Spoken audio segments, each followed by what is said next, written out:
ഇന്നത്തെ വിശേഷങ്ങളാണ് നിങ്ങൾ കാണാൻ പോകുന്നത്. മോഹിനിയാട്ടം എന്ന സിനിമ കാണാനാണ് ഞാൻ റെഡിയായി നിൽക്കുന്നത്. കണ്ടവർ നല്ല അഭിപ്രായം പറഞ്ഞതുകൊണ്ടും പേഴ്സണലി എനിക്ക് തന്നെ കാണണമെന്നുണ്ടായതുകൊണ്ടും ഞാൻ ഫൈനലി തിയേറ്റർ പ്ലാൻ ഫിക്സ് ചെയ്തിട്ടുണ്ട്. ഒറ്റയ്ക്കല്ല, കൂടെ സനുവും മാധവും അറിയാമേ വരാമെന്ന് പറഞ്ഞിരുന്നു. തിയേറ്ററിൽ നിന്ന് ടിക്കറ്റ് എടുക്കേണ്ടതുകൊണ്ട് കുറച്ച് നേരത്തെ ഞങ്ങൾ മോളിൽ എത്തിയിട്ടുണ്ട്. ഇതാണ് മൂവാറ്റുപുഴയിലെ മോൾ, ഗ്രാൻഡ് സെന്റർ മോൾ എന്നാണ് പേര്. 3 സ്ക്രീനാണ് ഇവിടെ ഉള്ളത്. വേറൊരു പ്രത്യേകത കൂടിയുള്ളത്, ഹെലൻ സിനിമ ഷൂട്ട് ചെയ്തതും ഈ മോളിലാണ് കേട്ടോ. അങ്ങനെ ഞങ്ങളുടെ ടിക്കറ്റ് കൗണ്ടർ മുന്നിലെത്തി 3 പേർക്ക് കംഫർട്ടബിൾ ആയ സീറ്റ് നോക്കി ടിക്കറ്റ് ബുക്ക് ചെയ്യാനുള്ള തത്രപ്പാടിലാണ് ഞാൻ. അങ്ങനെ ടിക്കറ്റൊക്കെ എടുത്ത് കഴിഞ്ഞ് വെയിറ്റ് ചെയ്തിരുന്നപ്പോഴാണ് കുറച്ച് കഴിഞ്ഞ് മറിയാമേ എത്തിയിട്ടുണ്ട്. ഇനി സിനിമ തുടങ്ങാൻ കുറച്ചുകൂടി സമയം ഉള്ളതുകൊണ്ട് എന്തെങ്കിലും കഴിച്ചിട്ട് കയറാമെന്ന് ഞങ്ങൾ തീരുമാനിച്ചു.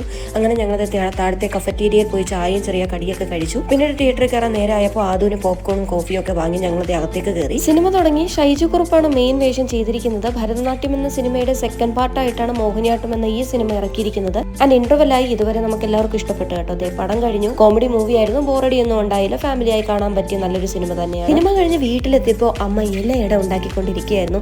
എന്റെ ഫേവറേറ്റ് ആണ് കേട്ടോ ഇലയട. ശർക്കരയും തേങ്ങയും ചേർത്ത് ഉണ്ടാക്കുന്ന ഇലയട ടീ ടൈമിൽ നല്ലൊരു പെർഫെക്റ്റ് ആയിട്ടുള്ള ഒരു ഐറ്റം ആണ്. ആൻഡ് അങ്ങനെ ഇലയുടെയും ചായയൊക്കെ കഴിച്ച് കുറച്ച് എഡിറ്റിംഗ് വർക്കും ഉണ്ടായിരുന്നു. അങ്ങനെ അതൊക്കെ ഫിനിഷ് ചെയ്തു. ആൻഡ് ഇന്നത്തെ വ്ലോഗ് ഇവിടെ അവസാനിക്കുന്നു. അടുത്ത വ്ലോഗിൽ വീണ്ടും കാണാം. അതുവരേക്കും ഗുഡ് ബൈ.